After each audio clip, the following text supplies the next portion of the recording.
अस्सलाम वालेकुम dear viewers, web apps के HTML ट्यूटोरियल में खुश आमदीद। आज के इस लेक्चर में हम सबसे पहले बात करेंगे semantic versus non semantic tags के ऊपर कि सिमेंटिक टैग्स क्या होते हैं और नॉन सिमेंटिक टैग्स कैसे टैग्स को कहते हैं। उसके बाद हम मूव करेंगे HTML फॉर्मेटिंग एलिमेंट्स की तरफ। इसके अंदर हम देखेंगे कि अगर हम टेक्स्ट को बोल्ड करना चाहें तो हम कौन सा टैग यूज़ कर सकते हैं, या अगर इम्पोर्टेंट कोई टेक्स्ट लिखना है तो उसके लिए कौन सा टैग हम इस्तेमाल कर सकते हैं। उसके अलावा इटैलिक और एम्फेसाइज टेक्स्ट के लिए देखेंगे कि हमारे पास कौन सी ऑप्शंस अवेलेबल हैं, और अंडरलाइंड और इंसर्टेड टेक्स्ट के लिए हम क्या टैग यूज़ कर सकते हैं। उसके बाद अगर हम कोई टेक्स्ट हाईलाइट करना चाहें तो उसके लिए हम कौन सा टैग इस्तेमाल करेंगे। कोई टेक्स्ट हम स्मॉल लिखना चाहें, किसी टेक्स्ट को हम डिलीट करना चाहें, डिलीट से मुराद ये है कि स्ट्राइक थ्रू करना चाहें तो हम उसको किस तरह कर सकते हैं। सबस्क्रिप्ट्स और सुपरस्क्रिप्ट्स हम किस तरह दे सकते हैं अपने HTML डॉक्यूमेंट के अंदर। स्टार्ट लेते हैं सिमेंटिक और नॉन सिमेंटिक टैग्स से। सिमेंटिक टैग ऐसे टैग्स को कहते हैं जिनको पढ़ के हमें ये अंदाज़ा हो सके कि ये टैग किस काम के लिए हम लिख रहे हैं। फॉर एग्ज़ाम्पल हेडर, बॉडी या टेबल। इन तीनों एग्जांपल्स में आप देखें कि इनके नाम से ही अंदाज़ा हो रहा है कि हेड का जो टैग है ये हेड सेक्शन को डिफ़ाइन करने के लिए लिखा जाता है। बॉडी जो है ये डिफ़ाइन करती है कि यहाँ से बॉडी स्टार्ट हो रही है हमारे डॉक्यूमेंट की, और टेबल का टैग ये बताता है कि ये कोई टेबल क्रिएट होने जा रहा है। जबकि नॉन सिमेंटिक टैग ऐसे टैग होते हैं जिनको पढ़ के हमें ये अंदाज़ा ना हो सके कि इनका मकसद क्या है। फॉर एग्ज़ाम्पल बी का टैग है, इस टैग को पढ़ के हमें ये अंदाज़ा नहीं हो रहा कि ये किस मकसद के लिए लिखा जाएगा। या डिव का टैग है, और तीसरी एग्ज़ाम्पल आपके सामने स्पैन का टैग है। तो कोई भी ऐसा टैग जिसको पढ़ के उसका मीनिंग समझ ना आए उसको नॉन सिमेंटिक टैग कहा जाता है। अब हम बात करते हैं फॉर्मेटिंग टैग्स की, जिसमें सबसे पहले हम बोल्ड या इम्पोर्टेंट टेक्स्ट की बात करेंगे। अगर हम पैराग्राफ में कोई टेक्स्ट बोल्ड लिखना चाहें तो उसके लिए हम बी का टैग इस्तेमाल करते हैं। ये टैग बोल्ड करने के अलावा और कोई भी एक्स्ट्रा इम्पोर्टेंस नहीं देता टेक्स्ट को। जबकि अगर हम किसी टेक्स्ट को इम्पोर्टेंट डिक्लेयर करना चाहें तो उसके लिए हम स्ट्रॉन्ग का टैग इस्तेमाल करते हैं। ये टैग भी टिपिकली बोल्ड ही करता है टेक्स्ट को। ये भी एक समझ लें कि अल्टरनेट है बी टैग का। इसके ज़रिए हम किसी भी टेक्स्ट को सिमेंटिक इम्पोर्टेंस दे सकते हैं। यूँ समझ लें कि ये बी का एक सिमेंटिक अल्टरनेटिव टैग है। अगर हम किसी टेक्स्ट को इटैलिक या एम्फेसाइज्ड डिक्लेयर करना चाहें तो उसके लिए भी हमारे पास दो ऑप्शंस अवेलेबल हैं। इटैलिक टेक्स्ट लिखने के लिए हम आई का टैग इस्तेमाल करते हैं। ये पैराग्राफ के किसी हिस्से की वॉइस या मोड को चेंज करने के लिए इस्तेमाल होता है। नॉर्मली इटैलिक हम उस वक्त करते हैं टेक्स्ट को जब हमने उस टेक्स्ट को डिस्टिंग्विश करना हो अपने बकिया पैराग्राफ से। इस काम के लिए हमारे पास एक और ऑप्शन भी अवेलेबल है जिसे एम्फेसाइज टेक्स्ट या EM का टैग कहते हैं। ये टैग भी हमारे टेक्स्ट को इटैलिक करता है, और यूँ समझ लें कि ये एक अल्टरनेटिव है आई टैग का। इंसर्टेड या अंडरलाइंड के लिए हमारे पास दो ऑप्शंस अवेलेबल हैं। पहला टैग INS का है और दूसरा टैग U का है। अगर हम चाह रहे हों कि हमारे पैराग्राफ के अंदर कोई ऐसा टेक्स्ट हम ऐड करें जो इंसर्टेड टेक्स्ट कहलाए तो हम उसके लिए INS का टैग इस्तेमाल करेंगे, और अंडरलाइन के लिए हम U का टैग इस्तेमाल करते हैं। ये दोनों ही जो टैग्स हैं ये हमारे टेक्स्ट को अंडरलाइन करते हैं। फ़र्क सिर्फ ये है कि INS का जो टैग है ये सिमेंटिक टैग है। अगर हम चाह रहे हों कि पैराग्राफ के अंदर कोई मार्क किया हुआ टेक्स्ट हम इंसर्ट करें तो उसके लिए हमारे पास मार्क का टैग अवेलेबल है।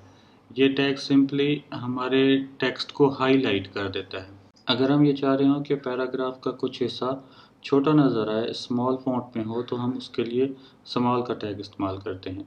इस टैग से होता ये है कि जो टेक्स्ट इसके अंदर लिखा होगा उसका फ़ॉन्ट साइज़ थोड़ा सा छोटा हो जाएगा। पैराग्राफ के किसी हिस्से को डिलीटेड लिखने के लिए या डिलीटेड डिक्लेयर करने के लिए हम डेल का टैग इस्तेमाल करते हैं। ये टैग सिंपली स्ट्राइक थ्रू करता है टेक्स्ट को, या यूँ समझ लें कि उसको सेंटर में एक लाइन डाल देगा, जिस तरह हम अपनी नोटबुक में कोई चीज़ लिख के उसको पेंसिल से काट देते हैं। टेक्स्ट को सबस्क्रिप्ट के तौर पर लिखने के लिए हमारे पास सब का टैग अवेलेबल है।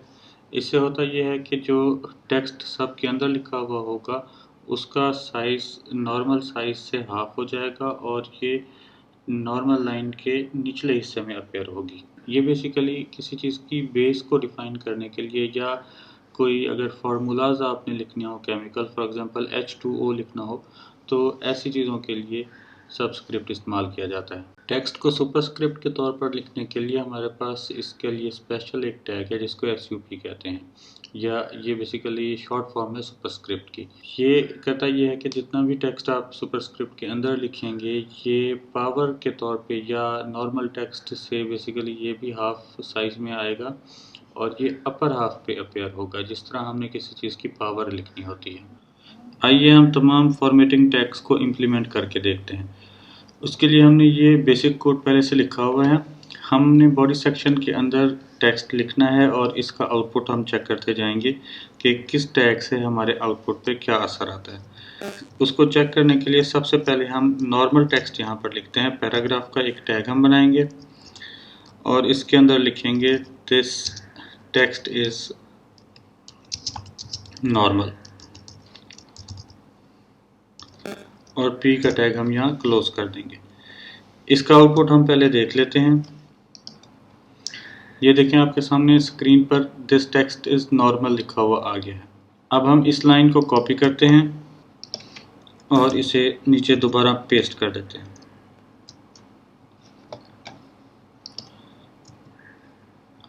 अब जो पहला हमने टैग डिस्कस किया था वो बोल्ड का था, हम इसको बोल्ड करने की कोशिश करते हैं। दिस टेक्स्ट इज नॉर्मल की जगह अब हम यहाँ बोल्ड लिख देते हैं और बी का टैग यहाँ पे क्लोज कर देंगे। इसके साथ ही हम यहाँ पे स्ट्रॉन्ग का कोड भी लिख देते हैं और चेक कर लेंगे कि इनमें डिफरेंस क्या है।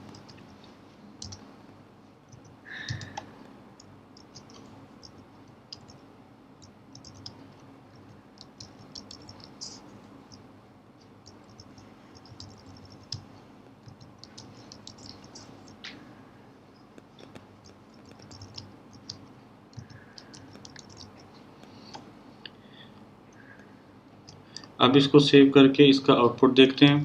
तो ये देखिए नीचे दो लाइंस ऐड हो गई, दिस टेक्स्ट इज़ बोल्ड और दिस टेक्स्ट इज़ स्ट्रॉन्ग। आप देख सकते हैं इन दोनों लाइंस में फॉर्मेटिंग का कोई डिफरेंस नहीं है। बोल्ड और स्ट्रॉन्ग ये दोनों ही एक पर्पज़ के लिए इस्तेमाल होते हैं टैग्स।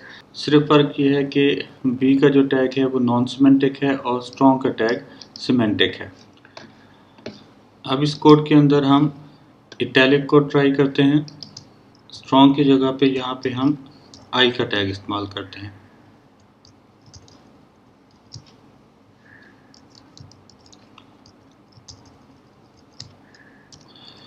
और इटैलिक के साथ हमने इसका अल्टरनेट स्टडी किया है ईएम का टैग।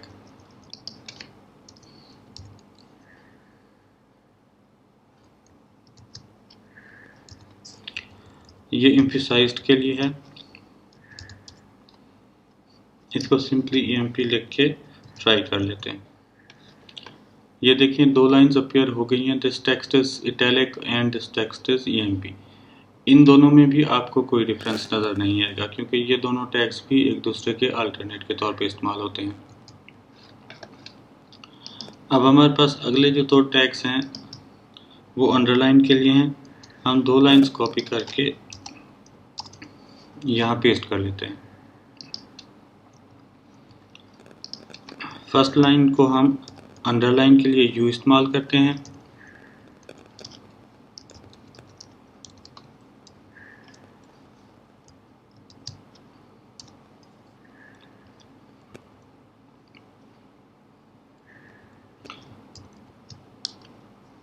और सेकंड लाइन में हम इंसर्ट का जो टैग है उसको इस्तेमाल करते हैं।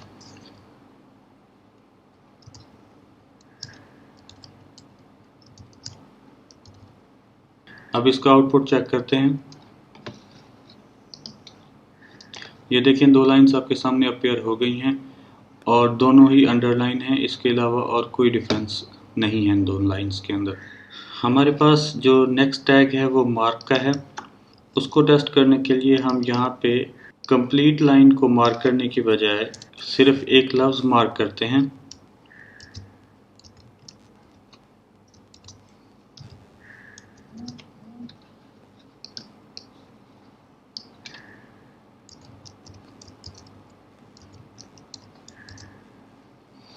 अब ये देखिए हमने सिर्फ ये एक लफ्ज़ मार्क का जो लिखा है इसको इन 2 टैग्स के दरमियान लिखा हुआ है, तो हमारे पास ये एक लफ्ज़ हाईलाइटेड आना चाहिए। इसका आउटपुट चेक करते हैं। ये देखिए आपके सामने यहाँ पे दिस टेक्स्ट इज मार्क जो है ये लफ्ज़ हाईलाइटेड आ रहा है। अब हम स्मॉल को टेस्ट करते हैं यहाँ पे और सेम उसी तरह हम एक लफ्ज़ को चेक करेंगे स्मॉल का टैग लिख के यहाँ पे।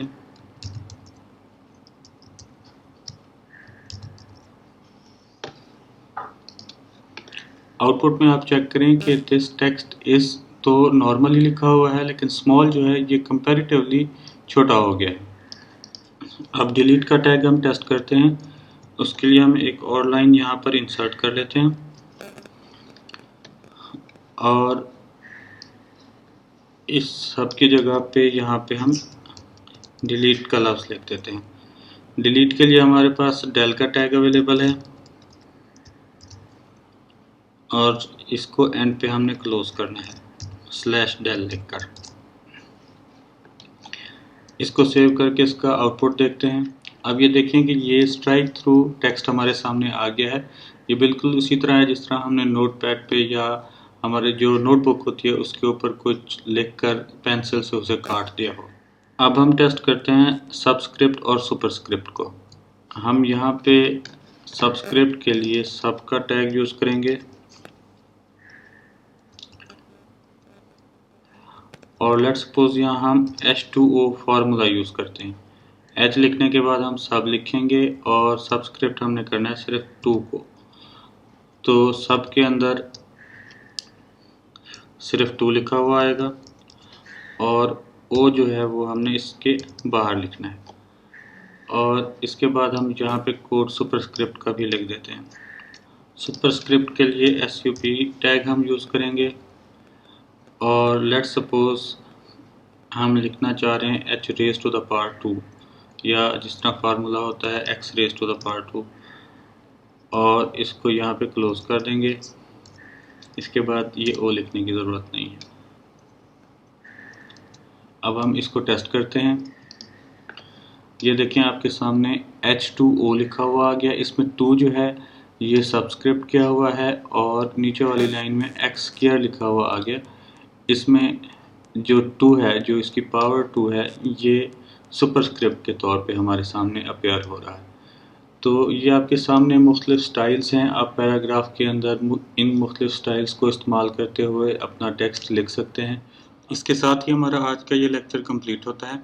आज हमने सिमेंटिक और नॉन सिमेंटिक टैग्स के दरमियान फ़र्क देखा है और HTML के पैराग्राफ के अंदर टेक्स्ट को फॉर्मेट करने के 8 मुख्तलिफ तरीके डिस्कस किए हैं।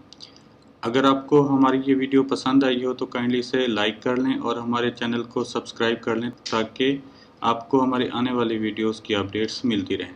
शुक्रिया।